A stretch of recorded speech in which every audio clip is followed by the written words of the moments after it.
Time now for this week's Goofy Award, and it could be entitled This Year and Last Year's Goofy. We're 2 years after Hamas October 7th attacks. It was marked by sexual assaults, murder of students, elderly, men, women, children, even babies.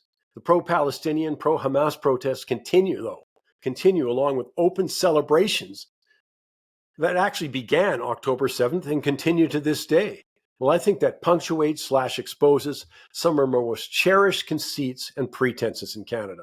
Now, I know that's uncomfortable and unpopular to admit, but let's start with the blatant racism directed at Canadian Jews with attacks on synagogues, businesses, daycare, along with the constant protests calling for both the eradication of Israel and the call to kill all Jews. And it's joined by members of organized labor, some in academia, and most telling, joined by some Liberal and NDP members of Parliament and MLAs.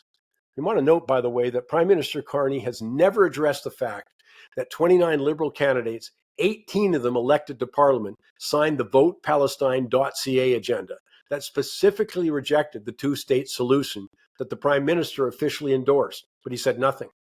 And they're pushing for more money for UNRWA, despite ties to the October 7th attack, support for Hamas, and its anti-Semitic, anti-Israel education agenda. Yet he did nothing in one of the many displays of power over principles. I mean, combine that with the government's refusal to enforce existing hate crime laws. And you can decide what to call that, but it's not leadership. Our political leaders have not defended what most Canadians consider our core values, like tolerance. Period. They haven't done it. Perhaps that should merit some deep reflection that I doubt will be forthcoming. I mean, can you imagine the government's response if any other minority or an ethnic group or religious group was singled out for the regular hate-driven protests that Jewish Canadians endure? I mean, the protests, open racism, vandalism, violence against Jewish Canadians also expose, though, the woefully inadequate vetting of newcomers in our immigration system. What governments refuse to acknowledge is that we actually imported this hate through the immigration and asylum system, and it continues to this day and plays a significant role in why so many Canadians have soured on immigration. But that's not all.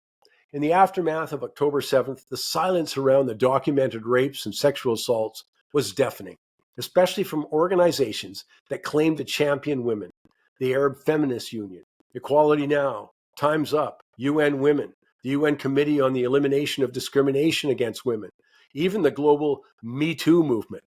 Many who once insisted believe all women denied eyewitness accounts and Hamas's own videos of the sexual assaults and rape that made allegations undeniable.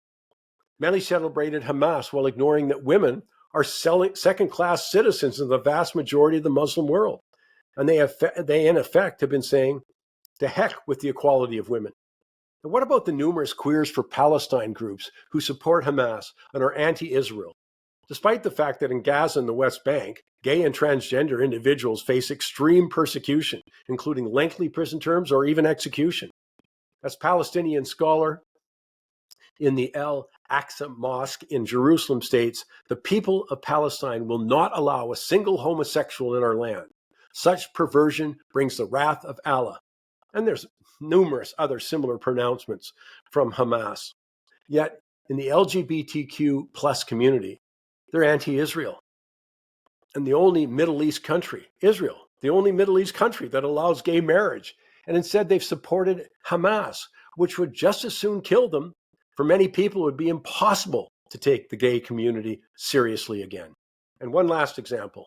How about the silence from organized labor, academia, public education in the face of the violent and blatant anti-Semitism, often propagated from Iran and Hamas? Well, that spoke volumes. But notice these same voices had nothing to say as the remaining hostages were released and a path to peace at least flickered into view. No, and they've had nothing to say that Hamas has turned its guns on Palestinians, which undercuts any claim that these protests were actually about protecting Palestinians rather than attacking Jews and Western values.